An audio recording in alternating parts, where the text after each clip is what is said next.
ছিলেন লেখক তাওহীদের ফজিলত দিয়ে, তাওহীদের স্বাভাবিক পরিচয় যে সকল নবী প্রেরিত হয়েছে তাওহীদের কারণে, তারপরে তাওহীদের ফজিলত, তারপরে যে পরিপূর্ণরূপে তাওহীদ বাস্তবায়ন করে সে বিনা হিসাবে জান্নাতে যাবে। এখন আলোচনা করছেন তাওহীদের ভীতি সম্পর্কে।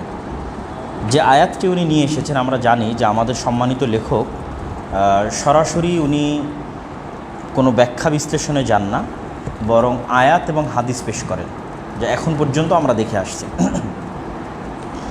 এই আয়াতটি, যে আয়াতটি আমরা এখন পড়ব, এটি সূরা নেসার আয়াত, সম্ভবত 116 নম্বর আয়াত, না 48, 116 নম্বর আয়াত। ইন্নাল্লাহা লা ইয়াগফিরু আন ইউশরিকা বিহি ওয়া ইয়াগফিরু মা দুনা যালিকা লিমান ইয়াশা ওয়া মান ইউশরিক বিল্লাহ ফাকাদ দাল্লা দালালান বাঈদা।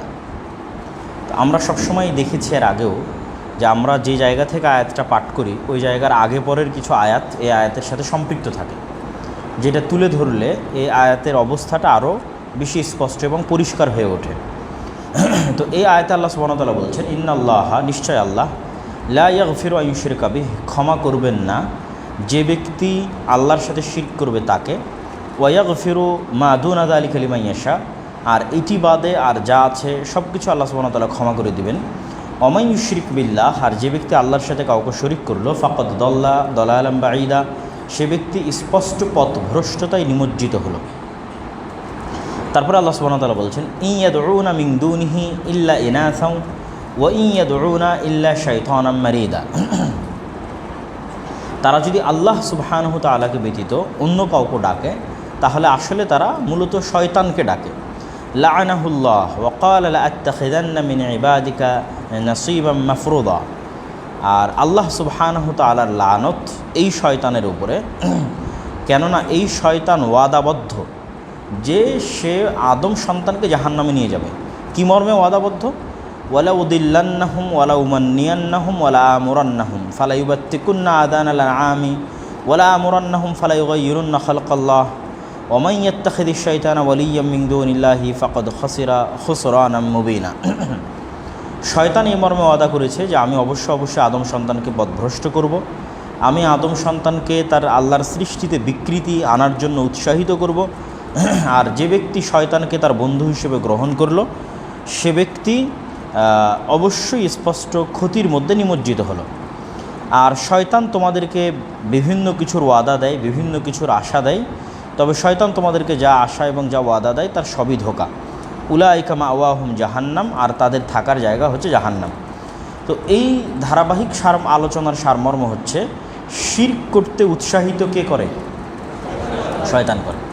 এই আয়াতের আগে পরের কনটেক্সট যেটা প্রমাণ করতেছে যে আল্লাহ সুবহানাহু ওয়া তাআলা এখানে শিরকটার পুরো দায়ভার শয়তানের উপর চাপিয়ে দিয়েছেন, এবং আল্লাহ সুবহানাহু ওয়া তাআলা এটিও ঘোষণা করেছেন যে শিরক ব্যতীত অন্য সকল গুনাহ তিনি ক্ষমা করে দিবেন, তবে শিরকের গুনাহ তিনি ক্ষমা করবেন না। দ্বিতীয় আরেকটা আয়াত এখানে উল্লেখ করা আছে, সেটি সূরা ইব্রাহিমের 35 নম্বর আয়াত। আমরা যদি দেখি যে সূরা ইব্রাহিমের 35 নম্বর আয়াতের আগে পরে কি আছে,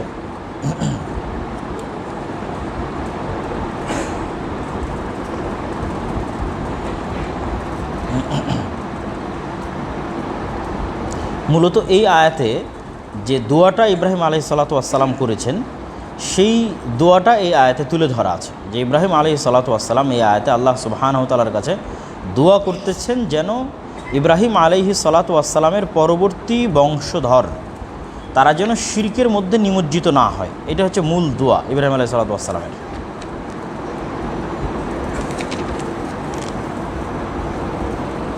সূরা ইব্রাহিমের 35 নম্বর আয়াত, وإذ قال إبراهيم رب اجعل هذا البلد آمنا واجنبني وبني أن نعبد الأصنام رب إنهن أضللن كثيرا من الناس فمن تبعني فإنه مني ومن عصاني فإنك غفور رحيم ربنا إني أسكنت من ذريتي بواد غير ذي زرع عند بيتك المحرم ربنا ليقيموا الصلاة فاجعل أفئدة من الناس تهوي إليهم وارزقهم من الثمرات لعلهم يشكرون ربنا إنك تعلم ما نخفي وما نعلن ওমা ইয়াখফা আলাল্লাহি মিন শাইইন ফিল আরদি ওয়ালা ফিস সামা আলহামদুলিল্লাহিল্লাযী ওয়াহাবা লি আলাল কিবারি ইসমাঈল ওয়া ইসহাক ইন্না রাব্বি লাসামিউদ দুআ রব্বি ইজআলনি মুকিমাস সালাতি ওয়া মিন যুররিয়্যাতি রব্বানা ওয়া তাকাব্বাল দুআ রব্বানা ইগফির লি ওয়া লিওয়ালিদাইয়া ওয়া লিল মুমিনিনা ইয়াওমা ইয়াকুমুল হিসাব ওয়া লা তাহসাবান্নাল্লাহা গাফিলান আম্মা ইয়া'মালুন। লম্বা দোয়া, পুরো দোয়াটাই আমরা পড়লাম আরবিতে। এটা পুরোটাই হচ্ছে ইব্রাহিম আলাইহিস সালাতু ওয়াস সালাম দোয়া করছেন আল্লাহ সুবহানাহু ওয়া তাআলার নিকটে। তো ইব্রাহিম আলাইহিস সালাতু ওয়াস সালামের এই দোয়ার এই অংশ থেকে তো শিক্ষা আছে, কিন্তু পুরো দোয়াটা থেকে শিক্ষা আছে। তো আমরা পুরো দোয়াটাই অনুবাদ করি, কেননা তা এই যে দোয়া কিতাবুত তাওহীদে সম্মানিত লেখক উল্লেখ করেছেন শিরকের সাথে সম্পৃক্ত থাকার কারণে, কিন্তু এই দোয়ার আগে পরেও ইব্রাহিম আলাইহিস সালাতু ওয়াস সালামের দোয়া কোরআনে উল্লেখিত হয়েছে একই ধারাবাহিকতা। ইব্রাহিম আলাইহিস সালাম কী বলছেন? ওয়াইদ ক্বালা ইব্রাহিম, আর যখন ইব্রাহিম বলেন রব্বি জাআল হাযাল বালাদা আমিনা, হে আল্লাহ আপনি এই শহরকে নিরাপদ করে দিন, ওয়াজনুবনি, আর আমাকে, ওয়া বানিয়া, আমার সন্তান সন্ততিকে মূর্তি পূজা থেকে দূরে রাখুন। এই অংশটুকু জাস্ট এখানে উল্লেখ করে দিয়েছেন শেখ মোহাম্মদ বিন আব্দুল ওয়াহাব রাহিমাহুল্লাহ, জাস্ট এই অংশটুকু যে আমাকে এবং আমার সন্তান সন্ততিকে কি থেকে দূরে রাখবেন? মূর্তি পূজা থেকে দূরে রাখবেন। তারা যেন কোনো দিন ভুলেও মূর্তি পূজার ধারে কাছে, মানে শিরকের ধারে কাছে না যায়। কিন্তু দোয়াটা শুরু হয়েছে কিভাবে? রব্বি জাআল হাযাল বালাদা আমিনা, হে আল্লাহ আপনি এই শহরকে কী করে দিন? নিরাপদ করে দিন, মক্কা শহরকে, আর আমার সন্তান এবং আমাকে মূর্তি পূজা থেকে দূরে রাখুন। তারপরে কি বলতেছেন? রব্বানা ইন্নী আসকানতু মিন যুররিয়্যাতি বিওয়াদিন গায়রি যি যারইন ইনদা বাইতিকাল মুহাররাম। একই ধারাবাহিকতায়, হে আল্লাহ আমি আমার বংশধরকে এমন জায়গায় রেখে যাচ্ছি আপনার বাড়ির পাশে যেখানে কোনো মানুষজনের বসবাস নাই। রব্বানা লিয়ুকিমুস সালাহ, আমি তাদেরকে এই জন্য রেখে যাচ্ছি যেন তারা সালাত কায়েম করতে পারে। তাহলে দেখবেন যে সালাতের কথাটা কিন্তু গুরুত্বপূর্ণ না হলে কিন্তু আসতো না দোয়ার মধ্যে। লিয়ুকিমুস সালাহ ফাজআল আফইদাতাম মিনান নাস তাহবি ইলাইহিম, হে আল্লাহ আপনি মানুষের অন্তরকে এই শহরের দিকে ঘুরিয়ে দিন। এটা তো নির্জন মরুভূমি, তো মানুষের অন্তরে এই শহরের প্রতি মহাব্বত দিয়ে দিন। ওয়ারযুকহুম মিনাস সামারাত, আর তাদেরকে এই শহরে রিজিক দান করবেন ফলমূল দিয়ে। লাআল্লাহুম ইয়াশকুরুন, যাতে তারা আপনার শুকরিয়া আদায় করতে পারে। রব্বানা ইন্নাকা তা'লামু মা নুখফি ওয়া মা নু'লিন, হে আল্লাহ আপনি জানেন আমরা যা প্রকাশ করি যা গোপন রাখি। ওমা ইয়াখফা আলাল্লাহি মিন শাইইন ফিল আরদি ওয়ালা ফিস সামা, আর আল্লাহ আপনার নিকটে আসমান এবং জমিনের কোনো কিছুই গোপন থাকে না। আলহামদুলিল্লাহিল্লাযী ওয়াহাবা লি আলাল কিবারি ইসমাঈল ওয়া ইসহাক, হে আল্লাহ আমি আপনার প্রশংসা আদায় করছি, আপনি সেই আল্লাহ যিনি বৃদ্ধ বয়সে আমাকে ইসমাঈলকে দিয়েছেন, আমাকে ইসহাককে দিয়েছেন। ইন্না রব্বি লাসামিউদ দুআ, আর আপনি আমার প্রতিপালক, আপনি দোয়া শুনে থাকেন, আমার প্রতিপালক দোয়া শুনে থাকেন। রব্বি জাআলনি মুকিমাস সালাতি ওয়া মিন যুররিয়্যাতি রব্বানা ওয়া তাকাব্বাল দুআ, হে আল্লাহ আমাকে সালাত আদায়কারী বানিয়ে দিন, আমার পরবর্তী বংশধরকে সালাত আদায়কারী বানিয়ে দিন, আর আমার দোয়াকে কবুল করুন। রব্বানা গফিরলি, হে আল্লাহ আমাকে ক্ষমা করুন। ওয়ালিদাইয়া, আমার পিতামাতাকে ক্ষমা করুন। ওয়ালিল মুমিনিনা ইয়াওমা ইয়াকুমুল হিসাব, আর মুমিন নারী পুরুষকে ক্ষমা করুন যা তারা যেই দিন কিয়ামতের মাঠে উত্থিত হবে সেই দিন। এই হলো ইব্রাহিম আলাইহিস সালাতু ওয়াস সালামের ধারাবাহিক দোয়া। তাহলে এই দোয়ার অনেকগুলো দিক আছে। উনি দুনিয়াও চেয়েছে, পরকালও চেয়েছে। উনি এটা চায়নি যে ওনার ছেলে মেয়ে এখানে অসহায় অবস্থায় না খেয়ে মারা যাক, এটা চায়নি, এবং এই নির্জন মরুভূমিতে কষ্টে দিনাতিপাত করুক, এটা চাননি। উনি আল্লাহর কাছে চেয়েছে যেন তাদের ভালো থাকা খাওয়ার ব্যবস্থা হয়, মানে দুনিয়াবি ভালো থাকা খাওয়ার ব্যবস্থা হয়। এই জন্য আল্লাহর কাছে দোয়া করছে যেন আল্লাহ দুনিয়ার মানুষের অন্তরকে শহরমুখী করে দেয়, আল্লাহ যেন এই শহরকে নিরাপদ করে।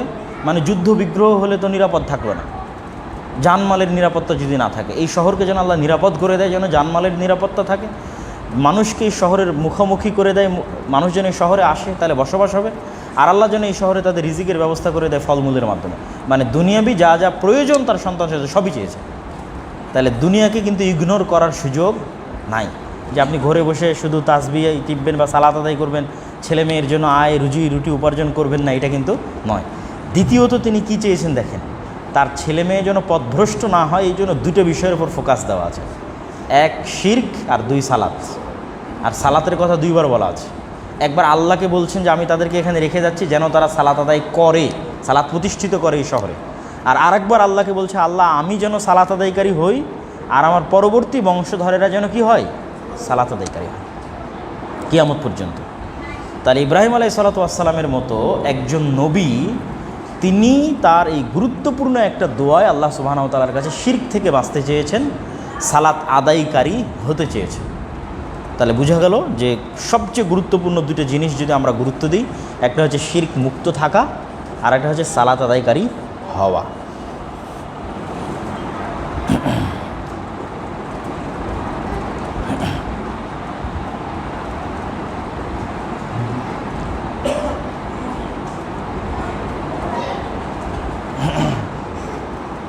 এবার একটা হাদিস তিনি তুলে ধরেছেন।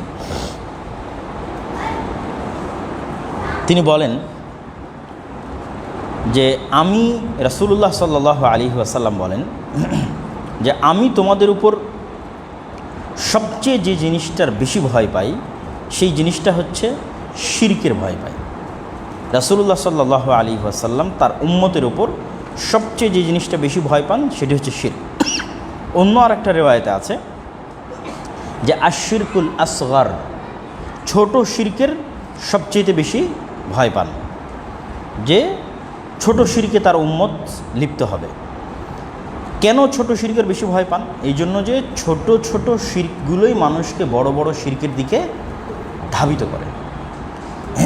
যেমন আপনি যদি বলেন যে ছবি উঠানো কেন যাবে না, এখন যেহেতু সবচেয়ে আম একটা বিষয়, ভাস্কর্য কেন তৈরি করা যাবে না, বাড়িতে কেন ছবি মূর্তি স্বাভাবিক পুতুল সেগুলো কেন রাখা যাবে না, রিয়া অন্তরে কেন আসা যাবে না, তারপরে হচ্ছে আমি ঠিক আছে আমি কবর সিজদা করলাম না কিন্তু আমি কবর পাকা করতে চাই, কবর উঁচু করতে চাই, কেন কবর উঁচু করা যাবে না, কেন কবর পাকা করা যাবে না, আমি তো কবরে সিজদা করছি না। এই প্রত্যেকটা জায়গায় আপনি হচ্ছে ছোট শিরককে আবিষ্কার করবেন, আর এই ছোট শিরক আপনাকে কোন দিকে নিয়ে যাবে? বড় শিরকের দিকে নিয়ে যাবে। আজকে আপনি একটা কবরকে মূল্যায়ন করলেন, পাকা করা মানে কি মূল্যায়ন করা। আপনি হয়তো মনে করছেন আপনি এখানে ইবাদত করবেন না বা সিজদা দিবেন না, কিন্তু কেউ যে এই কবরকে এরকম মূল্যায়িত দেখে এখানে ভ্রান্ত আকীদা বিশ্বাসে আসবে না, আর এখানে যে শিরক হবে না এর কোনো গ্যারেন্টি দিতে পারবেন? পারবেন। তাহলে ওই রাস্তাটা বন্ধ করার জন্য কি বলা আছে? সমান থাকবে। কারো কবর আরেকজনের কবরের চাইতে আলাদা মূল্যায়িত হওয়া যাবে না, সবার কবর সমান। কি ইমাম বুখারীর কবর আর কি আহমদ বিন হাম্বলের কবর আর কি গ্রামের একটা রিক্সা চালকের কবর, সবার কবর সমান। কেন? ওই ভ্রান্ত বিশ্বাস আকীদা যেন তৈরি না হয়। আপনি বলছেন আমার বাবার ছবি আমি স্মরণ করতে চাই এই জন্য রাখতে চাই, আর আব্দুর রাজ্জাক বিন ইউসুফ বক্তব্য বলছে সব এখনই 24 ঘন্টার মধ্যে ছুঁড়ে ফেলে দিতে হবে, ভেঙে ফেলতে হবে। কেন? ওই যে ছবি দেখে আপনি স্মরণ করতে চাচ্ছেন, এটার দ্বারা শিরকের যাত্রা শুরু হয়। ঠিক আছে, এইভাবেই পৃথিবীতে শিরক প্রতিষ্ঠিত করেছে শয়তান। নূহ আলাইহিস সালামের ইতিহাস আল্লাহ নিজে কোরআন মাজিদে তুলে ধরেছে যে নূহ আলাইহিস সালামের যুগে যারা বড় বড় ওলিয়া ছিল, প্রথমত মানুষজন তাদের সম্মানে যে আমরা তাদের কবরের সাথে মসজিদ তৈরি করব, তাহলে আমাদের অন্তরে ইবাদতের প্রতি আগ্রহ তৈরি হবে। যে এখানে একজন এখন বড় আলেম মারা গেল, ইমাম বুখারী মারা গেল, আমরা ইমাম বুখারীকে স্মরণ করে তার পাশে মসজিদ তৈরি করলাম, যেন ইমাম বুখারীর কবর দেখে আমাদের আল্লাহর ইবাদতে আগ্রহ তৈরি হয়। আস্তে আস্তে আস্তে আস্তে ওই কবরটারই পূজা শুরু হয়ে গেল। তারপর আস্তে আস্তে আরও বেশি ভালো ইচ্ছা তৈরি করার জন্য তার মূর্তি তৈরি করা হলো, তাকে দেখে যেন আমি ভালো কিছু চিন্তা করতে পারি, যেটা ইমাম বুখারীর মূর্তি, আমি দেখে যেন মুহাদ্দিস হইতে পারি। তারপর আস্তে আস্তে ওই মূর্তিরই পূজা শুরু হয়ে গেল। এইভাবে কিন্তু স্লোলি শয়তান কোন দিকে নিয়ে যায়? মূর্তির দিকে নিয়ে, শিরকের দিকে নিয়ে। এই জন্য শিরকের দিকে যাওয়ার সকল রাস্তা শুরু হয় শিরকে আসগার থেকে। তাহলে যে শিরকে আসগার থেকে বেঁচে থাকবে সে শিরকে আকবার থেকে অটোমেটিক বেঁচে থাকবে। এই জন্য রাসূলুল্লাহ সাল্লাল্লাহু আলাইহি ওয়াসাল্লাম এই হাদিসে আলাদাভাবে জোর দিয়েছেন যে আমি আমার উম্মতের উপর ভয় পাই। কিসের ভয় পাই? শিরকে আসগারের ভয় পাই।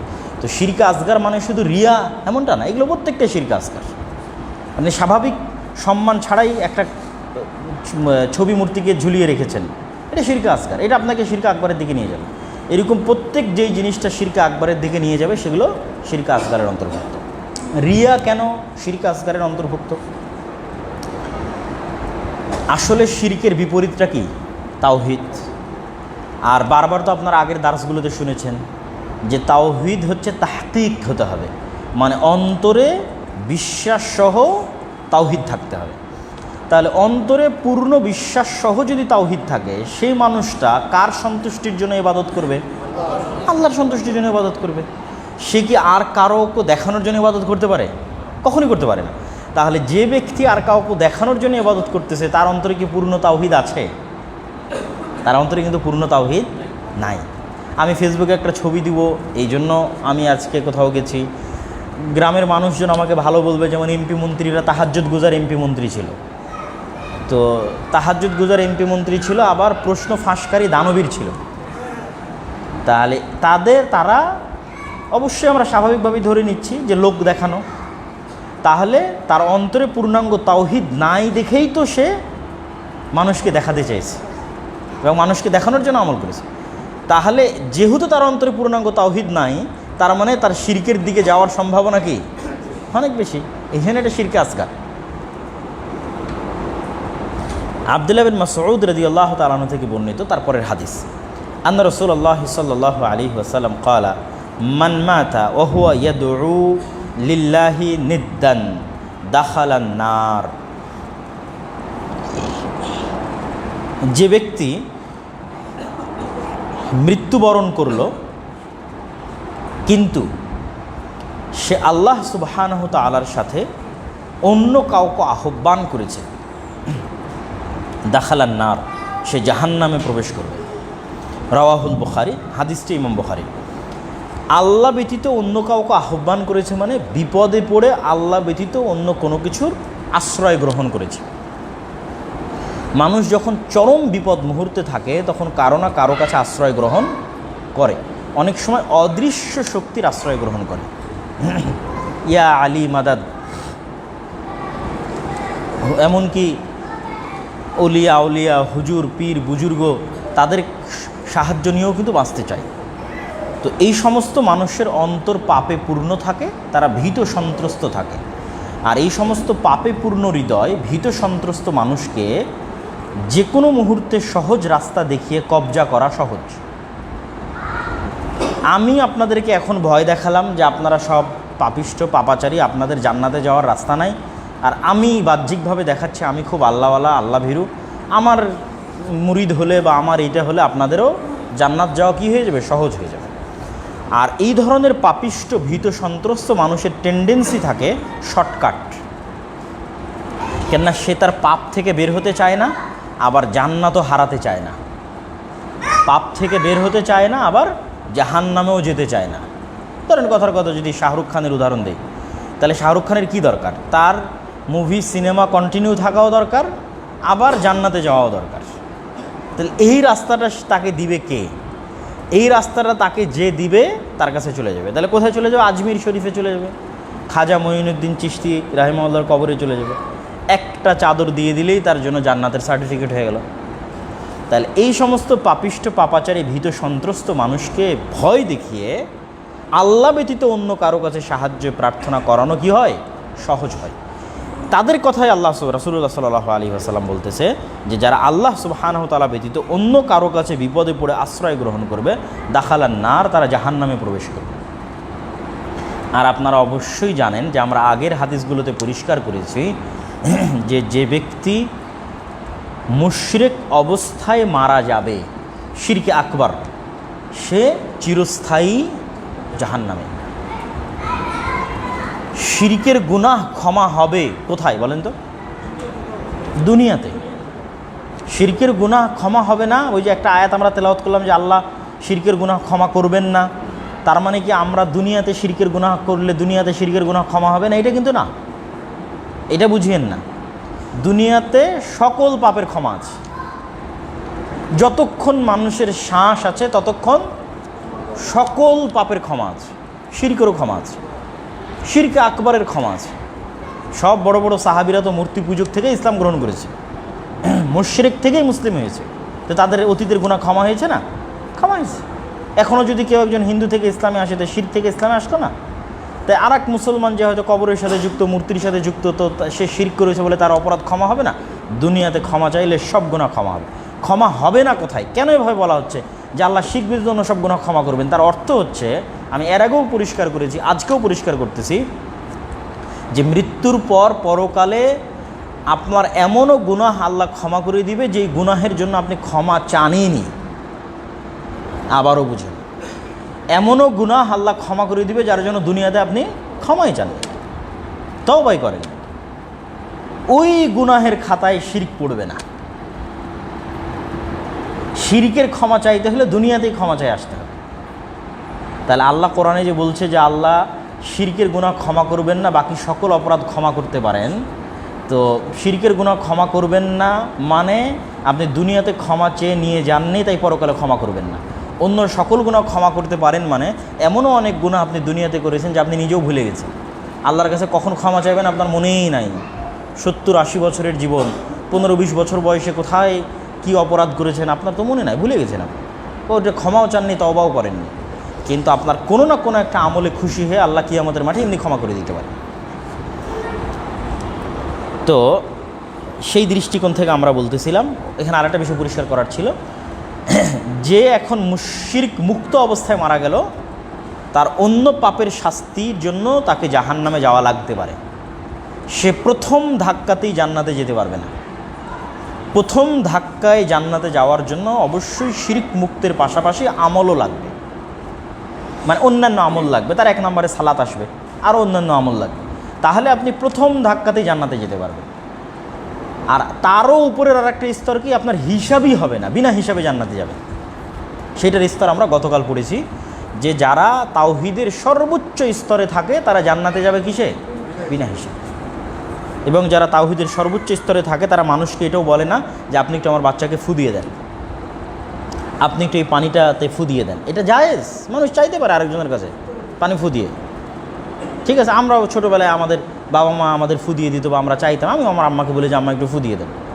কিন্তু যে তাওহীদের সর্বোচ্চ স্তর আছে মানুষের কাছে ফু দিয়েও চাইবে না। এতটা তার কনফিডেন্স আল্লাহ সুবহানাহু ওয়া তাআলার উপর, এতটা তার গভীর সম্পর্ক আল্লাহ সুবহানাহু ওয়া তাআলার সাথে, সেইটা সংজ্ঞা দিয়ে সংজ্ঞায়িত করা সম্ভব নয়। সেটা বান্দার সাথে আল্লাহ সুবহানাহু ওয়া তাআলার সম্পর্ক নির্ভর করবে। তবে এরকম সংখ্যার মানুষ দুনিয়াতে খুবই কম। আমরা আশা করতে পারি যে আবু বকর রাদিয়াল্লাহু তাআলা আনহু তার মধ্যে একজন। কীভাবে আশা করতে পারি? আবু বকর রাদিয়াল্লাহু তাআলা আনহু তাওহীদের সর্বোচ্চ স্তরে ছিলেন বলেই তিনি বাড়িতে শুধু আল্লাহ রাসূলকে রেখে বাড়িতে যা ছিল সব নিয়ে চলে এসেছেন। এখন এই কাজ যদি আপনি করতে যান, ধরেন আপনি আবু বকর রাদিয়াল্লাহু তাআলা আনহুর এই ঘটনা শুনলেন, আপনি তাওহীদের সর্বোচ্চ স্তরে নাই তার প্রমাণটা দেওয়ার জন্য বলতেছি, শুনলেন, শুনে আপনি আজকে বাসায় গিয়ে যা ছিল আপনার ব্যাংক ব্যালেন্স অ্যাকাউন্ট সব নিয়ে এসে আমাদের দাওয়া সেন্টারে বা জামিয়া সালাফিতে দিয়ে দিলেন। 1 দিন পর, 2 দিন, 1 সপ্তাহ, 1 মাস পর আপনার খাবার জায়গা নাই, থাকার জায়গা নাই, তখন আপনি টোটালি মুরতাদ হয়ে যাবেন। কথা বুঝতে পারেননি? যে আমি একটা হাদিস শুনে সকল ধন সম্পত্তি দান করে আমি আজকে ফকির মিসকিন হয়ে গেছি, অতএব ইসলাম মানারই দরকার নেই। টোটাল রিভার্স হবে। কেননা আপনার তাওহীদের ওই স্তরে আপনি নাই যে আপনি আমল করবেন। আরও আপনাকে পরিষ্কার করি, শাইখ আব্দুর রাজ্জাক মুনিসুফ করোনার সময় বলতেন যে আমি করোনাওয়ালা রুগীর সাথে খাবো, একসাথে বসবো, একসাথে উঠবো, তারপরেও যদি আমার করোনা হয় আমি বলবো যেটা আমার তাকদিরে ছিল। এখন ওই বক্তব্য শুনে একটা সাধারণ মানুষ যদি বলে যে আমিও করোনাওয়ালা ব্যক্তির সাথে যাবো, উঠবো, বসবো, গেল, তারপরে করোনা হলো, আর তার অন্তরের মধ্যে শুরু হয়ে গেল কি, যে সন্দেহ ঢুকে গেল যে না, আমি এই লোকের কাছে যদি না যাইতাম আমার করোনা হতো না, আমি দুনিয়াতে বেঁচে থাকতাম। দোষী আব্দুর রাজ্জাক বিন ইউসুফ, দোষী হচ্ছে ইসলাম। তাহলে সে তাওহীদের ওই স্তরে নাই যে সে ওই জায়গায় গিয়ে এটা ধারণ করতে পারবে।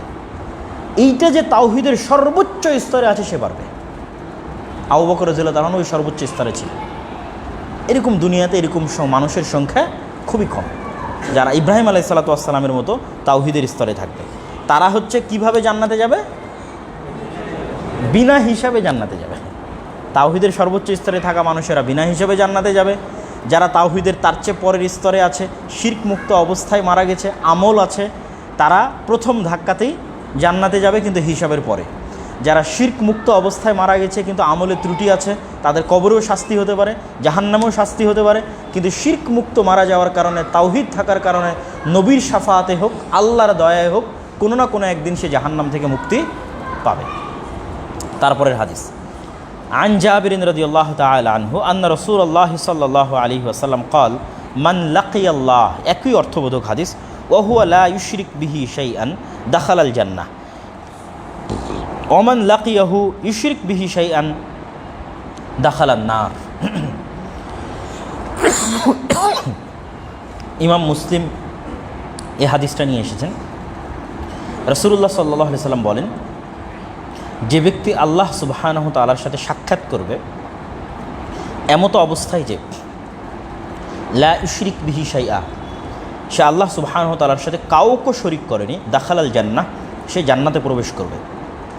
ওমান লাকিয়াহু, আর যে আল্লাহর সাথে সাক্ষাৎ করবে এমতো অবস্থায় যে সে আল্লাহর সাথে কাউকে শরিক করেছে, সে জাহান্নামে প্রবেশ করবে। তো একই ব্যাখ্যা যে ব্যাখ্যা আমরা আগের হাদিসের জন্য দিয়েছি। তারপরের অধ্যায় বাবুদ দুআ ইলা শাহাদাতি আল্লা ইলাহা ইল্লাল্লাহ, মানুষকে লা ইলাহা ইল্লাল্লাহ এর দিকে দাওয়াত দেওয়া, আহ্বান করা, ডাকা। আল্লাহ সুবহানাহু তাআলা পবিত্র কোরআন মাজিদে বলেন, কুল হাদিহি সাবিলি আদউ ইলাল্লাহ আলা বাসীরাতিন আনা ওয়া মান ইত্তাবাআনি সুবহানাল্লাহি ওয়া মা আনা মিনাল মুশরিকিন। কুল, হিনবে আপনি বলে দিন, হাদিহি সাবিলি, এটি আমার রাস্তা, আদউ ইলাল্লাহ, আমি আল্লাহর দিকে মানুষকে ডাকি, আলা বাসীরাতিন, জাগ্রত জ্ঞান সহকারে আমি ডাকি, ওমান ইত্তাবাআনি, যারা আমার অনুসরণ করে তারাও ডাকে মানুষকে আল্লাহর দিকে, ওয়া সুবহানাল্লাহ, আর আল্লাহ মহাপবিত্র, ওয়া মা আনা মিনাল মুশরিকিন, আর আমি মুশরিকদের অন্তর্ভুক্ত নই। সূরা ইউসুফের 108 নম্বর আয়াত। আমরা একটু এই আয়াতের আগের এবং পরের আয়াত একটু দেখব, পুরো অর্থটা পরিষ্কার থাকার জন্য, স্পষ্ট থাকার জন্য।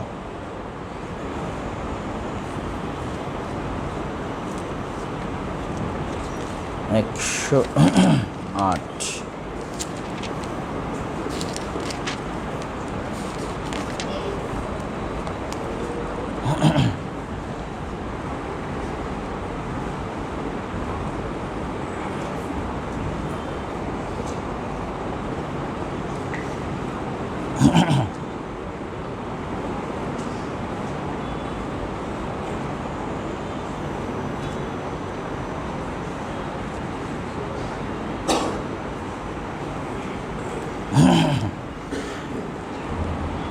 এখানে যে জায়গায় এই আয়াতটি উল্লেখিত হয়েছে সেই আয়াতটি মূলত ইউসুফ আলাইহিস সালাতু ওয়াস সালামের ঘটনার ধারা বিবরণীতে উল্লেখ হয়েছে।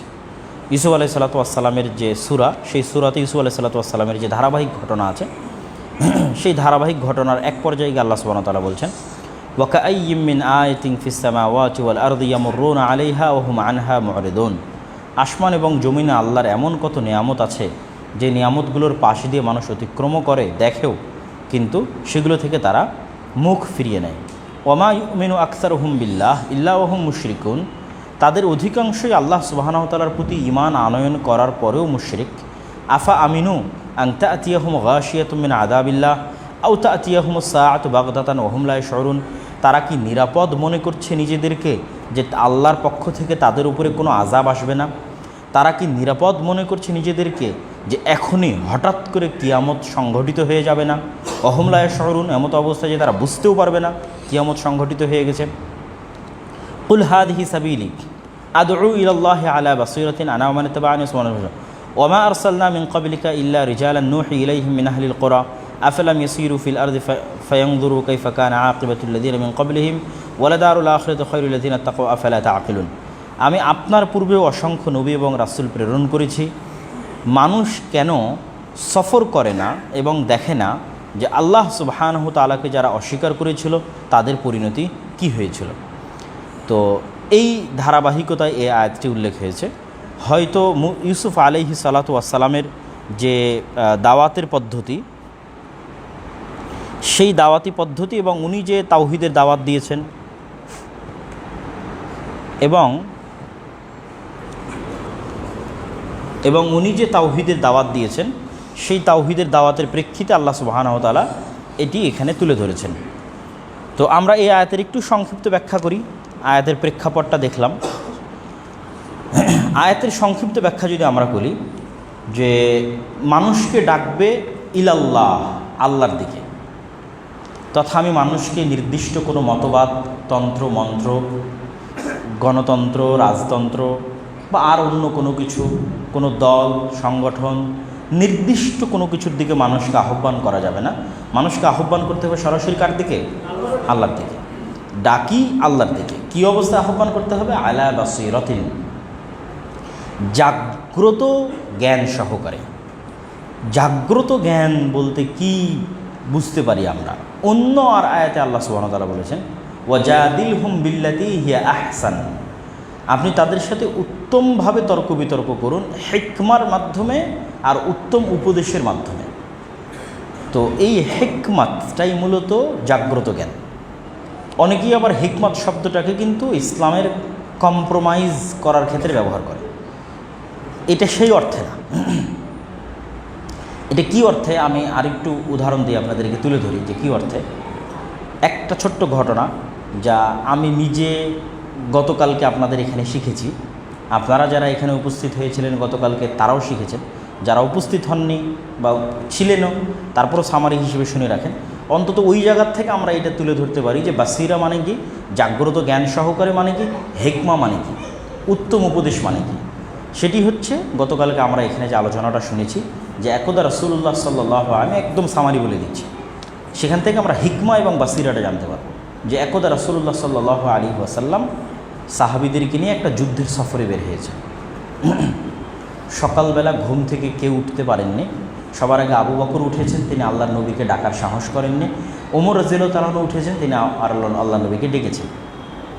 আল্লাহ নবী ঘুম থেকে উঠে বলছেন, এখানে মানে তাড়াতাড়ি তোমরা এই স্থান ছাড়ো, মানে এখানে শয়তান নেই, এখানে আমাদের শয়তানের প্রভাব এই জায়গায় আছে, এরকম একটা ব্যাখ্যা সালাফে সালেহিন করেছে। দ্রুত স্থান ত্যাগ করো। স্থান ত্যাগ করার পর ভিন্ন জায়গায় গিয়ে সবাই সেখানে সালাত আদায় করেছে। একজন ব্যক্তি সালাত আদায় করেনি। কেন করেনি? তার ফরজ গোসল ছিল, উজু করার পানি ছিল না। তো উজু করার পানি ছিল না, আল্লাহর নবী বললেন তুমি তায়াম্মুম করে সালাত আদায় করো। তায়াম্মুম করে সালাত আদায় করলো। রোদ আস্তে আস্তে বাড়তে লাগলো, তৃষ্ণা বাড়তে লাগলো, পানির প্রয়োজন বাড়তে লাগলো। আল্লাহর নবী আলী রাদিয়াল্লাহু তাআলা আর ইমরান বিন হোসাইনকে বললেন, তোমরা আশেপাশে অনুসন্ধান করো কোথায় পানি পাওয়া যায়, সহিহ হাদিস অনুসন্ধান করো। আলী রাদিয়াল্লাহু তাআলা এবং ইমরান বিন হোসেন রাদিয়াল্লাহু তাআলা অনুসন্ধান করতে গিয়ে দেখছেন একজন মহিলা মানুষ তার উটের পিঠে 2 চামড়ার ব্যাগে পানি নিয়ে আসতেছে। মহিলাকে তারা জিজ্ঞেস করলেন, মিন আইনা লাকি হাদাল মা, পানি কোথায় থেকে নিয়ে আসতেছে? মহিলা বলল যে এই পানি উনি যতদূর থেকে নিয়ে আসতেছেন সেখানে যেতে হলে আজকে আমরা যে জায়গায় দাঁড়িয়ে আছি উনি গতকাল এই জায়গায় ছিলেন, তাহলে 24 ঘন্টার পথ সফর করে উনি পানি নিয়ে আসতেছেন। বলছেন উনি বলছেন গতকাল আমি এই জায়গায় ছিলাম এই সময়। তাহলে 24 ঘন্টা পথ অতিক্রম করে পানি আনতে গেলে তো সাহাবীরা যেখানে আছে বা রাসূল সাল্লাল্লাহু আলাইহি ওয়াসাল্লামের এখন পানির প্রয়োজন, তারা তো বিপদে আছে, তাহলে সেক্ষেত্রে তো কোনো কাজ হচ্ছে না। আলী রাদিয়াল্লাহু তাআলা ওই মহিলাকে বললেন, আপনি আমাদের সাথে আল্লাহর নবীর কাছে চলেন, মুহাম্মদ সাল্লাল্লাহু আলাইহি ওয়াসাল্লামের কাছে চলেন। কোন মুহাম্মদ? ওই যে ধর্মত্যাগ করেছে, সাবিই হয়ে গেছে ধর্মত্যাগী, ওই ধর্মত্যাগকারী মুহাম্মদের কাছে। তো বলে হ্যাঁ চলেন। আসলেন, আল্লাহর নবী তার কাছে অনুরোধ করলেন যে আমাদের এরকম পানির সমস্যা, পানি লাগবে। মহিলা বলল যে আল্লাহর নবী আমার 4টা সন্তান আছে, আমার স্বামী নাই। মুহাম্মদ নামে, আল্লাহর নবী নামে তো নয়, হে মুহাম্মদ আমার 4টা সন্তান আছে, স্বামী নাই, অনেক আমি একাই পরিবার দেখাশোনা করি, অনেক দূর থেকে পানি নিয়ে আসছি। আল্লাহ নবী বললেন ঠিক আছে, তোমার পানি কমবে না, তোমার পানি নষ্ট হবে না।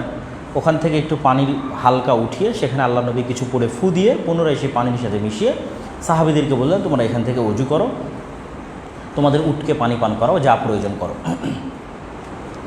যা প্রয়োজন করা হলো। তারপরে ওই মহিলাকে পানির পাত্র 2টা, পানির যে চামড়ার ব্যাগ 2টা ফেরত দেওয়া হলো, কিন্তু সেখান থেকে 1 ফোঁটা পানি কমেনি। এখনও কিন্তু হিকমার বিষয়টা আসেনি, জাগ্রত জ্ঞান সহকারে বিষয়টা আসেনি। তারপরে রাসূল সাল্লাল্লাহু আলাইহি ওয়াসাল্লাম ওই মহিলাকে বললেন তোমার অতিরিক্ত কোনো কাপড় আছে? তো বলে হ্যাঁ আমার অতিরিক্ত কাপড় আছে। তো তুমি এখানে কাপড় বিছাও। সে কাপড় বিছালো। আল্লাহ নবী উপস্থিত সব সাহাবীকে বললেন তোমাদের যার কাছে যা আছে যতটুকু সাধ্য তোমরা এখানে জমা দাও, যেটাকে আমরা বলি বৈঠকি দান। কারো কাছে একটা খেজুর ছিল সে জমা দিয়েছে, কারো কাছে একটু আটা ছিল দিয়েছে, কারো কাছে একটু ছাতু ছিল সেটা দিয়েছে। এভাবে আস্তে আস্তে ওখানে জমা হলো। ওইটা আল্লাহ নবী বেঁধে ওই মহিলাকে দিয়ে বললেন তোমার বাসায় যে 4টা সন্তান আছে তাদের জন্য এই খাবার। মহিলা ফেরত চলে গেল। তারও বহুদিন পর কোনো এক সময় ওই অঞ্চলের উপর দিয়ে মুসলিম বাহিনী অতিক্রম করতেছে বা ওই এলাকার মানুষের সাথে যুদ্ধ হচ্ছে। ঘটনাটা কিছুটা এরকম, কিন্তু যুদ্ধে মুসলিম বাহিনী স্পেশালি ওই গ্রামবাসীকে কিছুই বলতেছে না, না ওই গ্রামে প্রবেশ করতেছে, না ওই গ্রামে আক্রমণ করতেছে, না হামলা করতেছে, না ওই গ্রামের কারোর সাথে যুদ্ধে লিপ্ত হচ্ছে, অথচ আশেপাশে যুদ্ধ চলমান। তখন ওই গ্রামের মানুষজন এটার কারণ কি অনুসন্ধান করতে গেল। অনুসন্ধান করতে গিয়ে দেখা গেল ওই যে মহিলা আল্লাহ নবীকে পানি পান করিয়েছিল সে ওই গ্রামের। তো তার সম্মানে আল্লাহ নবী সাহাবীদের নির্দেশ দিয়েছে যে ওখানে কোনো কিছু করা যাবে না, মানে তাদের সাথে কোনো যুদ্ধ বিগ্রহ কোনো কিছু করা যাবে না, তারা নিরাপদ থাকবে। তখন ওই গ্রামবাসী সকলে একত্রিত হয়ে ওই মহিলাসহ আল্লাহ নবীর কাছে এসে ইসলাম ধর্ম গ্রহণ করে। তো এই ঘটনার কয়েকটা পয়েন্ট হচ্ছে জাগ্রত জ্ঞান সহকারে। এক, আলী রাদিয়াল্লাহু তাআলা আনহু গিয়ে ওই মহিলার কাছ থেকে জোর করে পানিটা নিয়ে নেয়নি। মহিলা কিন্তু মুশরিক, মহিলা কি মুশরিক, এবং মহিলা বলতেছে মুহাম্মদ সাল্লাল্লাহু আলাইহি ওয়াসাল্লাম ধর্মত্যাগী, মানে আমার সামনে আমার নবীকে মুরতাদ বলতেছে, কিন্তু আমি তার থেকে জোর করে পানি নিচ্ছি না, আমি যে আমার নবী আপনাকে ডাকতেছে। এবার আল্লাহর নবীর কাছে যখন সে যায় তখন বিশাল বড় সেনাবাহিনী, অন্তত 1000-1500, সবার সাথে তরবারি আছে, একক একজন মহিলা, তার কাছ থেকে কিন্তু জোর করে পানি নেওয়া হয়, তার অনুমতি চাওয়া হয়েছে। তারপরে যখন সে বলেছে তার পানির এরকম প্রয়োজন, তখন তার পানি যেন না কমে তার জন্য আল্লাহর নবীর যে মুআজিজা বা দালাইলুন নবুওয়া সেটির প্রকাশ হয়েছে সেখানে। তো আমি তো একজন মুশরিককে তার পানি কমাইনি, তার পানি যেমন ছিল তেমনই দিয়ে দিয়েছি, ওকে আর আলাদা কিছু দেওয়ার দরকার আছে? আলাদা কিছু দেওয়ার দরকার নেই। তারপরেও কিন্তু আল্লাহর নবী সব সাহাবীর কাছ থেকে অল্প অল্প করে খেজুর, ছাতু, আটা নিয়ে তাকে দিয়েছে, তুমি তোমার বাসায় গিয়ে খাওয়াই। তো বাসায় যে 4জন ছেলে মেয়ে আছে ওরাও তো মুশরিক, আল্লাহ নবী তো বলতে পারে এই মুশরিকও মরুক, এই মুশরিকের ছেলে মেয়েও মরুক, ওর পানি তো আমি ওর মতো করে ওকে ফেরত দিয়েই দিয়েছি। আমাদের বাঙালিদের তো এরকম টেন্ডেন্সি আছেই, তাই না? তারপরে তাকে তো এইবার তাকে তো ইহসান করেছি, কিন্তু এই ইহসানটা এতদিন পর মনে রাখবো, এবং একটা গ্রামের সে সর্দার নয়, সে বড় কোটিপতি নয়, ধনী নয়, লাখপতি নয়, গ্রামের মানুষ এটাকে কী ফিল করবে যে আমাদের গ্রামের একটা রিক্সা চালকের কারণে, আমাদের গ্রামের একটা বিধবা মহিলার কারণে পুরো গ্রাম আজকে নিরাপদ। তাহলে কী রকম মুহাম্মদ সাল্লাল্লাহু আলাইহি ওয়াসাল্লাম সেন্সিটিভ, জাগ্রত জ্ঞান সহকারে, সাইকোলজিক্যালি, ইমোশনালি মানুষের সাথে কতটা অ্যাটাচ থাকেন, কতটা কানেক্টেড থাকেন, এবং কিভাবে উনি মানুষকে প্রভাবিত করেন। আর দেখবেন যে আমরা এখন দাওয়াত দিই কীভাবে, আমরা এখন দাওয়াত দিই শুধু গালি দিয়ে, তুই বেদাতি, তুই মুশরিক, তুই কাফের, ঠিক আছে, তারপরে গালাগালিও হয় বক্তব্যের মধ্যে। এইটা কিন্তু জাগ্রত জ্ঞান সহকারে, হিকমা সহকারে দাওয়াত নয়। মানুষের সাথে উত্তম আচরণ এবং মানুষের সাথে ইমোশনালি কানেক্টেড থাকার মাধ্যমে দাওয়াত দিতে হয়। তো এই আয়াতে আল্লাহ সুবহানাহু ওয়া তাআলা বললেন যে আমরা জাগ্রত জ্ঞান সহকারে দাওয়াত দিই। আমি দাওয়াত দিই, আমার যারা অনুসারী তারা দাওয়াত দেয়। ওয়া সুবহানাল্লাহ, আর আল্লাহ মহাপবিত্র। ওয়ামা আনা মিনাল মুশরিকিন, আর আমি মুশরিকদের অন্তর্ভুক্ত নই। তার মানে দাওয়াতের একটা বড় বৈশিষ্ট্য হচ্ছে শিরক মুক্ত থাকার ওপেন ঘোষণা, যে মুশরিকদের অন্তর্ভুক্ত নই, আমরা শিরকের সাথে জড়িত নই। শিরকের সাথে জড়িত হয়ে দাওয়াতি কাজ করার কোনো অপশন নাই। আপনি শিরকও করবেন, আবার বলবেন আমি আল্লাহর দিকে দাওয়াত দিই, এই দুইটা কি কন্ট্রাডিক্টরি, পরস্পর বিরোধী। বাক্য শুরু হয়েছে আমি আল্লাহর দিকে দাওয়াত দিই, বাক্য শেষ হচ্ছে আমরা মুশরিক নই, কথা ঠিক আছে। কেউ বলতেছে আমি মানুষকে আল্লাহর দিকে ডাকি, আবার সে মুশরিক, তাহলে এই দুইটা চলবে একসাথে? চলবে না। আন ইবনে আব্বাস রাদিয়াল্লাহু তাআলা আনহুমা, আব্দুল্লাহ বিন আব্বাস রাদিয়াল্লাহু তাআলা থেকে বর্ণিত, তিনি বলেন আন্না রাসূলুল্লাহ সাল্লাল্লাহু আলাইহি ওয়াসাল্লাম লাম্মা বাআসা মুআযান ইলাল ইয়ামান, আল্লাহর নবী যখন মুআজ ইবনে জাবালকে ইয়ামানের দিকে প্রেরণ করলেন, ইন্নাকা তাআতি কওমান মিন আহলিল কিতাব ফালইয়াকুন আউয়াল মা তাদউহুম ইলাইহি শাহাদাত আল্লা ইলাহা ইল্লাল্লাহ। মুআজ, তোমাকে ইয়ামানে পাঠাচ্ছি, ইয়ামানের মানুষরা আহলে কিতাব, আহলে কিতাব মানে খ্রিস্টান অথবা ইহুদি, তুমি তাদেরকে প্রথম যে বিষয়ের দিকে দাওয়াত দিবে সেটা হচ্ছে লা ইলাহা ইল্লাল্লাহ। ফাইনহুম আতাউক, যদি তোমার এই কথা তারা মেনে নেয়, ফাআলিমহুম, তাহলে তখন তাদেরকে তুমি শিখাবে, আন্নাল্লাহ আফতারাদা আলাইহিম খামসা সালাওয়াতিন ফি কুল্লি ইয়াউমিন ওয়া লাইলা, যে আল্লাহ তাদের জন্য ফরজ করেছেন দিনে এবং রাতে 5 ওয়াক্ত সালাত।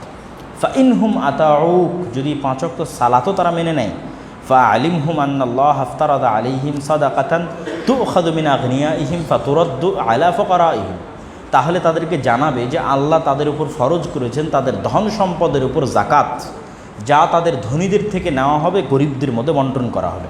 ফাইনহুম আতাউক, যদি এটাও তারা মেনে নেয়, ফাইয়াকা ওয়া কারাইমা আমওয়ালিহিম ওয়াত্তাকি দাওয়াতাল মাজলুম ফাইন্না লাইসা বাইনাহা ওয়া বাইনাল্লাহি হিজাব।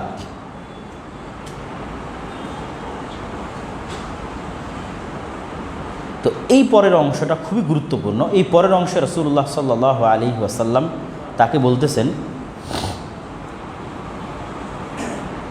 যে মানুষ যদি তাওহীদের দাওয়াত মেনে নেয়, সালাতের দাওয়াত মেনে নেয়, জাকাতের দাওয়াত মেনে নেয়, তাহলে আমি তোমাকে সতর্ক করছি, খবরদার মানুষের উপর জুলুম করবে না, না অর্থনৈতিকভাবে, না রাজনৈতিকভাবে, না শারীরিকভাবে, না মানসিকভাবে। ফাইন্না দাওয়াতাল মাজলুম, কেননা অত্যাচারিত ব্যক্তির দোয়ার মধ্যে আর আল্লাহ সুবহানাহু তাআলার মধ্যে কোনো পর্দা থাকে না, তথা অত্যাচারিত ব্যক্তির দোয়া খুব দ্রুত কবুল হয়ে যায়। তো এখানে আমরা রাসূলুল্লাহ সাল্লাল্লাহু আলাইহি ওয়াসাল্লামের একটা দাওয়াতি মানহাজ পরিষ্কার হলাম যে আমরা যদি কোথাও মানুষের মধ্যে দাওয়াতি কাজ করতে চাই, তাহলে সবার আগে কিসের দাওয়াত দিতে হবে? তাওহীদের দাওয়াত দিতে হবে। তাওহীদের দাওয়াত দেওয়ার পর দ্বিতীয় দাওয়াত আমাদেরকে দিতে হবে কিসের? সালাতের দাওয়াত। সালাতের দাওয়াত দেওয়ার পর তৃতীয় দাওয়াত আমাদের দিতে হবে জাকাত। আর যদি কেউ তাওহীদ মেনে নেয়, সালাত আদায় করে, জাকাত প্রদান করে, তাহলে তার উপর যেন কোনো জুলম এবং অত্যাচার না হয় সেটির নিশ্চয়তা গ্যারেন্টি দিতে হবে। ন্যায়পরায়ণতা, ইনসাফ প্রতিষ্ঠা করতে হবে যেন তারা জুলমের শিকার না হয়। এবং এটা রাসূলুল্লাহ সাল্লাল্লাহু আলাইহি ওয়াসাল্লাম মুআয ইবনে জাবাল রাদিয়াল্লাহু তাআলা আনহুকে বলে পাঠিয়েছেন। এই হাদিস থেকে অনেকগুলো পয়েন্ট শিক্ষার বের করেছে মুহাদ্দিসগণ, ফুকাহাগণ, পয়েন্ট আকারে বিভিন্ন বইয়ে লিখিত আছে। আমরা দু একটা পয়েন্ট এখান থেকে পেশ করি। এক, মানুষের কাছে দাওয়াত দেওয়ার জন্য দায়ী পাঠানো যায়। আল্লাহ নবী যেমন দায়ী পাঠালেন যে মুআয ইবনে জাবাল তুমি যাও ইয়ামানে, তাহলে দাওয়াত দেওয়ার জন্য দাওয়াতি সফর করা যায় না? যায় না? দাওয়াতি সফর করা যায়। তাহলে দাওয়াতি সফর বেদাত নয়, কিন্তু দাওয়াতি সফরকে একটা সিস্টেমের মধ্যে ফেলে দেওয়া যে আমি 40 দিনেরই সফর হতে হবে, ঠিক আছে, এবং 40 দিন সফর হলে এই নেকি পাওয়া যাবে, এরকম একটা ফরম্যাট তৈরি করা, এগুলো বেদাতে রূপান্তরিত হতে পারে যখন ওই ফরম্যাটের উপর আবার ফজিলত সাজানো হবে। কিন্তু এমনি দাওয়াতি সফর আমি দিলাম আর আমার দাওয়াতি সফর কাকতালীয়ভাবে 40 দিন হয়ে গেল, কোনো সমস্যা আছে? নাই। আমি দাওয়াতি সফর দিলাম 5 দিনে হতে পারে, 10 দিনে হতে পারে, 3 দিনে হতে পারে, 1 মাসে হতে পারে। তাহলে দাওয়াতি সফর বা তাবলিগি সফর করা যায়। রাসূল সাল্লাল্লাহু আলাইহি ওয়াসাল্লাম মুআয বিন জাবালকে দাওয়াতি সফরে পাঠিয়েছিলেন। 2 নম্বর, দাওয়াত দিতে হলে মানুষকে সবার আগে আল্লাহর পরিচয় সাথে পরিচিত করতে হবে। এটা দাওয়াত দেওয়ার সবচেয়ে সহজ পদ্ধতি। কী জন্য এটা সহজ পদ্ধতি? এটা সবার সাথে মিলবে, কারোর সাথে বিরোধী হবে না। না হিন্দু ধর্মের সাথে বিরোধী হবে, না খ্রিস্টান ধর্মের সাথে বিরোধী হবে, না ইহুদি ধর্মের সাথে বিরোধী হবে, না অন্য আর যে কোনো মুসলিমের সাথে বিরোধী হবে। অন্য আর যে কোনো মুসলিমকে আপনি কোরআন থেকে পড়ে শোনান, কোরআন তো সব মুসলমানই মানে, তো কোরআন থেকে আপনি তাওহীদের আয়াত, আল্লাহ কী বলতেছে তাওহীদ বিষয়ে সেগুলো পড়ে শোনান। কিন্তু আর বাকি যেগুলোতে যাবেন সেগুলোতে কিন্তু মারামারি গণ্ডগোল লাগবে। ধরেন আমি গিয়েই শুরু করে দিলাম জোরে আমিন বলা বা আস্তে আমিন বলা, বা গিয়েই শুরু করে দিলাম নাভির নিচে হাত বাঁধা বা বুকের উপর হাত বাঁধা, এগুলোতে কি মারামারি গণ্ডগোল হওয়ার সম্ভাবনা আছে না? নাই, আছে। কিন্তু আপনি কোথাও গিয়ে তাওহীদের পজিটিভ দিক ব্যাপকভাবে তুলে ধরবেন। আমি বাংলাদেশে এই জিনিসটা যখন থেকে আমি বক্তব্য দিচ্ছি তখন থেকে আমি করার চেষ্টা করেছি যে অন্য আরেকজন বক্তব্যে উঠে শিরক তার বিষয়, বক্তব্যের বিষয়বস্তু শিরক বিষয়বস্তু করে ওইটা শিরক, এইটা শিরক, এইটা শিরক, এইটা শিরক, তো সবাই মুশরিক, এটাও একটা দাওয়াত দেওয়ার ধাঁচ। কিন্তু আমি মনে করি বা আমি যেটা করেছি, আমার যে কোনো তাওহীদের বক্তব্য শুনে দেখবেন সেখানে আল্লাহর বড়ত্ব, আল্লাহর মহত্ব, আল্লাহ সুবহানাহু তাআলা কে, আল্লাহর পরিচয় কি, আল্লাহর গুণাবলী কি, আল্লাহ আমাকে কেন সৃষ্টি করেছে, কিভাবে আমি আল্লাহর ইবাদত করব, সব পজিটিভ দিক, তাওহীদের পজিটিভ পয়েন্ট। এরা যখন একজন সামনে বসে থাকা একজন কবর পূজারও যদি শোনে, ওর অন্তর নরম হয়ে যাবে। সামনে বসে থাকা যদি একজন মুশরিকও শোনে, তার অন্তর কী হয়ে যাবে? নরম হয়ে যাবে। কেন? এক সৃষ্টিকর্তার এই বিশাল বড়ত্ব, মহত্ব মানুষকে ছোট করে দেয়, মানুষের অন্তরকে নরম করে দেয়। আপনি এই সেন্সে দাওয়াত দেন, আল্লাহর তাওহীদের সেন্সে পজিটিভ ওয়েতে, সবার জন্য সহজ, হিন্দুর জন্য সহজ, বৌদ্ধের জন্য সহজ, ইহুদি, খ্রিস্টান, সকল মুসলমান, সবার জন্য সহজ। তারপরের পয়েন্ট উনি যেটি বলছেন, আল্লাহ ইয়াহকুমা বি ইসলামিল কাফির ইল্লা বিন নুতক বি শাহাদাতাইন, কেউ ইসলাম গ্রহণ করলে মুখে উচ্চারণ করে সাক্ষ্য দেওয়া জরুরি। এটা এই হাদিস থেকে প্রমাণিত হয়, যেহেতু এখানে সাক্ষ্যের কথা তুলে ধরা হয়েছে।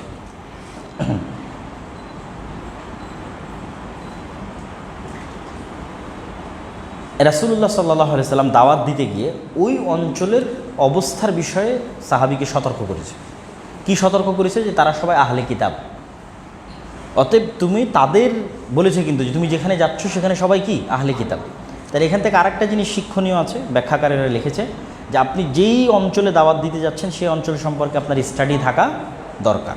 যে আমি যেই গ্রামে আসছি এই গ্রামের মানুষের চিন্তা চেতনা কেমন, আমি যেই দেশে আসছি এদের চিন্তা চেতনা কেমন, এদেরকে আমি কোন সেন্সে দাওয়াত দিলে আর অ্যাকসেপ্ট করবে, এটা আপনার জ্ঞান থাকতে হবে।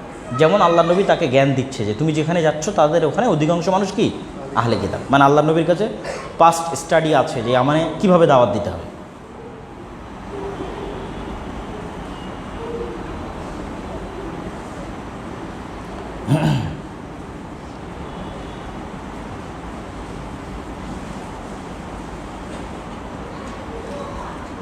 আচ্ছা, আমরা আর একটা হাদিস, এই অধ্যায়ের শেষ হাদিস সম্ভবত, এটি বলে আমরা আজকের মতো আমাদের দাস শেষ করবো ইনশাআল্লাহ। আন সাহল ইবনে সা'দ রাদিয়াল্লাহু তাআলা আনহু, সাহল বিন সা'দ রাদিয়াল্লাহু তাআলা থেকে বর্ণিত, তিনি বলেন রাসূলুল্লাহ সাল্লাল্লাহু আলাইহি ওয়াসাল্লাম খায়বারের দিন লাউ উতিয়ান্না রায়াতা গাদান রাজুলান ইউহিব্বুল্লাহ ওয়া রাসূলুহু ওয়া ইউহিব্বুহুল্লাহ ওয়া রাসূলুহু, আগামীকাল খায়বারের দিন আমি এই ঝান্ডা এমন একজন ব্যক্তির হাতে দিব যাকে আল্লাহ এবং আল্লাহর রাসূল ভালোবাসে আর যে আল্লাহকে এবং আল্লাহর রাসূলকে ভালোবাসে। ইয়াফতাহুল্লাহ আলা ইয়াদাইহি, খায়বার বিজয় দান করবেন আল্লাহ তার হাতে। ফাবাতান নাস ইয়াদুকুনহুম লাইলাতাহুম আইয়ুহুম ইয়াতাহা, মানুষ রাত্রি অতিক্রম করলো, চিন্তা ভাবনা করতে লাগলো মানুষেরা কে সেই মানুষ যাকে আল্লাহ ভালোবাসে, আল্লাহর রাসূলও ভালোবাসে, সেও আল্লাহকে আর আল্লাহর রাসূলকে ভালোবাসে। আল্লাহর নবী সকালবেলা উঠে বললেন আইনা আলী ইবনে আবি তালেব, আলী ইবনে আবি তালেব কোথায় তুমি? কিলা হুয়া ইয়াশতাকি আইনাইহি, আলী ইবনে আবি তালেব অভিযোগ করলেন যে তার চোখে সমস্যা হয়েছে, চোখ উঠতে পারে, চোখে অঞ্জনি হতে পারে, যে কোনো একটা কিছু হতে পারে, চোখে সমস্যা। তো আল্লাহর নবী তাকে ডেকে পাঠালেন। আলী ইবনে আবি তালেব আল্লাহর নবীর কাছে আসলেন। আল্লাহর নবী কিছু পড়ে তার চোখে এরকম করে থুথু দিলেন, ও দাআলা, এবং তার জন্য দোয়া করলেন। ফাবারাআ কাআন লাম ইয়াকুন বিহি ওয়াজউন, এমনভাবে তিনি সুস্থ হয়ে গেলেন যেন তার কোনো সমস্যাই ছিল না। ফাআতাহুর রায়া, আল্লাহর নবী তার হাতে ওই ঢাল দিয়ে দিলেন, ইসলামের যে পতাকা। উনফুদ আলা রিসলিক হাত্তা তানজিলা বিসাহাতিহিম সুম্মা দুউহুম ইলাল ইসলাম ওয়া আখবিরহুম বিমা ইয়াজিবু আলাইহিম মিন হাক্কিল্লাহি তাআলা ফি ফাওয়াল্লাহি লা ইয়াহদিয়াল্লাহু বিকা রাজুলান ওয়াহিদান খায়রুন লাকা মিন হুমুরিন নাআম। আল্লাহর নবী তাকে বললেন যে তুমি রওনা হও আল্লাহর সন্তুষ্টির জন্য, তাড়াহুড়ার কিছু নাই। আলা রিসলিক মানে শান্তশিষ্ট ধীরে সুস্থে যাও, তাড়াহুড়ার কিছু নাই। তুমি তাদের আঙ্গিনায়, তাদের অঙ্গনে বা তাদের এলাকায় প্রবেশ করে তাদেরকে সর্বপ্রথম আল্লাহ সুবহানাহু ওয়া তাআলার তাওহীদের দিকে দাওয়াত দিবে। যদি তারা আল্লাহ সুবহানাহু ওয়া তাআলার তাওহীদ মেনে নেয় তাহলে তুমি তাদেরকে শিখাবে আল্লাহ তাদের জন্য কি কি ওয়াজিব করেছেন বা কি কি তাদের জন্য কাজ আল্লাহ সুবহানাহু ওয়া তাআলা ফরজ করেছেন। আর জেনে রাখো আলী, আল্লাহ যদি তোমার হাতে কোনো মানুষকে হেদায়েত দেয় তাহলে একটি লাল উটের চাইতেও এটি বেশি দামি, বা লাল উট আল্লাহর রাস্তায় দান করার চাইতেও বেশি নেকি সম্পন্ন। তো এরকম ক্ষেত্রে সাধারণত এরকম ক্ষেত্রে উটের উদাহরণটা কেন দেওয়া হয় বা লাল উটের উদাহরণটা এই জন্য দেওয়া হয় যে আমাদের যুগে যদি আমরা আমাদের সমাজে যারা পশ লাইফ লিড করে, যে খুব টপ লেভেলের লাইফস্টাইল, যাদের লাক্সারিয়াস লাইফস্টাইল, তাদের আলামত কী? তার কাছে সবচেয়ে দামি গাড়ি থাকবে, যেমন একটা গাড়ি যদি হয় BMW গাড়ি সবচেয়ে দামি, অথবা তার কাছে দামি মোটর সাইকেল থাকবে, সেটাই তো বোঝায়, তাই না? তো ঠিক ওই যুগে যে সবচেয়ে ধনী, তার প্রমাণ হচ্ছে তার কাছে উট আছে, এবং উটের কোয়ালিটির মধ্যে সবচেয়ে দামি উট কোনটা? লাল উট, সবচেয়ে দামি।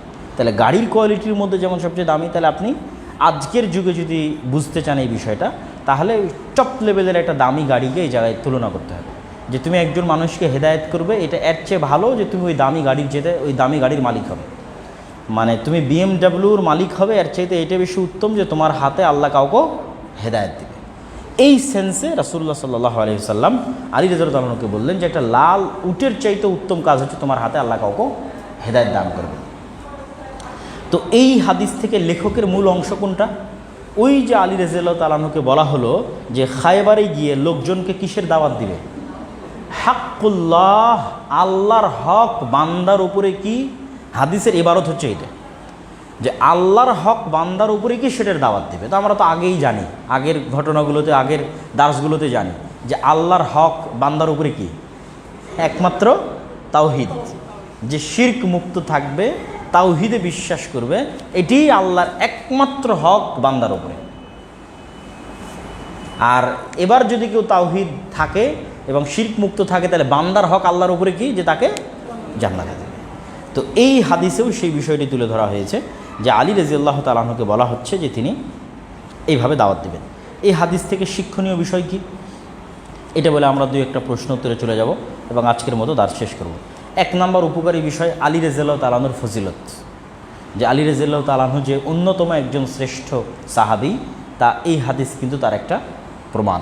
যে রাসূল সাল্লাল্লাহু আলাইহি ওয়াসাল্লাম বলছেন যে এমন একজনের হাতে তিনি ঝান্ডা দিবেন যাকে আল্লাহ ভালোবাসে, আল্লাহ রাসূল ভালোবাসে, যে আল্লাহকে ভালোবাসে এবং আল্লাহ রাসূলকে ভালোবাসে। দুই নম্বর হচ্ছে রাসূলুল্লাহ সাল্লাল্লাহু আলাইহি ওয়াসাল্লামের মুআজিজা। যেমন আমরা এমনি একটা ঘটনা তুলে ধরলাম, ওই যে পানি শিক্ষার প্রেক্ষিতে, ঠিক এখানেও দেখা গেল যে আলী রাদিয়াল্লাহু তাআলার অসুস্থতা মিনিটেই সেকেন্ডেই ভালো হয়ে গেল আল্লাহর নবীর দোয়ার কারণে, এবং এটা আল্লাহর নবীর একটা মুআজিজা। তারপরে হচ্ছে তিন নম্বর শিক্ষণীয় বিষয় হচ্ছে সাহাবীদের মধ্যে একটা আভ্যন্তরীণ প্রতিযোগিতা ছিল, যে আল্লাহ নবী ঘোষণা দিলেন আগামীকাল কার হাতে তিনি ঝান্ডা দিবে। তো সাহাবীরা পরস্পরে কথা বলতেছে যে আমাদের মধ্যে কে সেই ব্যক্তি হতে পারে। তো সাহাবীদের মধ্যে আভ্যন্তরীণ প্রতিযোগিতা ছিল ভালো কাজের ক্ষেত্রে। 4 নম্বর হচ্ছে একটা বড় অভিযানে আল্লাহ নবী পাঠাচ্ছে। খায়বার বিজয় ইসলামের ইতিহাসের অনেক বড় একটা বিজয়, কেননা খায়বার ছিল ইহুদিদের সবচেয়ে বড় দুর্গ। এত বড় একটা অভিযান আল্লাহ নবী পাঠাচ্ছে, কিন্তু তারপরেও আলী রাদিয়াল্লাহু তাআলাকে বলছে তুমি ধীরে সুস্থে যাবা, তাড়াহুড়োর কোনো দরকার নেই। তাহলে বড় থেকে বড় কাজ করলেও মানুষকে ধীরে স্থির থাকা উচিত এবং তাড়াহুড়ো করা উচিত নয়।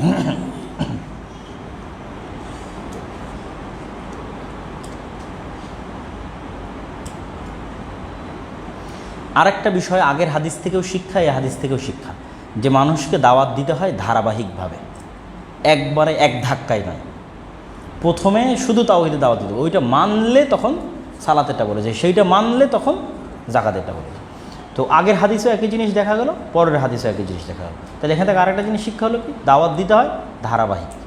একবারে সবগুলো বলে দিলাম এটা হালাল, এটা হারাম, এটা শিরক, এটা অমুক, বিরক্ত হয়ে যাবে মানুষ। আরেকটা শিক্ষণীয় যেটা আমরা শুরুতেই বলেছি, যে দাওয়াতি কাজ করার ফজিলত, এই হাদিসে দাওয়াতি কাজ করার একটা ফজিলত পাওয়া গেল, যে আমার হাতে যদি কেউ হেদায়েত হয় তাহলে এটার ফজিলতটা কি।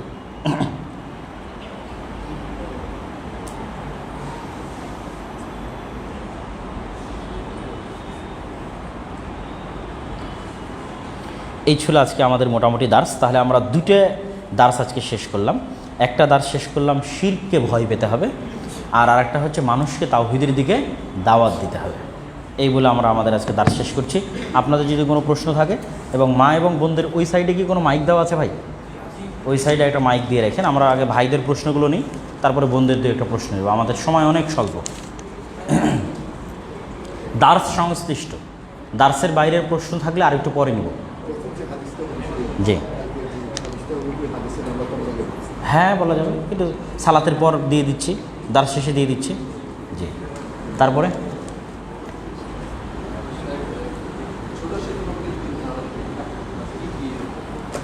ছোট শিরক বললে 1 নম্বরে রিয়াই আসে, লোক দেখানো আমল করা, এটা ছোট শিরক। হ্যাঁ কি যেন কাজ আছে, কোনো কাজ থাকলে বলো। আমাদের সব ভাইয়েরা এটা কি, এটা ছেড়ে দেওয়া আছে কি ভিতরে? অ্যাটেন্ডেন্স ফাইলগুলো ভিতরে দেওয়া আছে, এটাও দিয়ে দাও।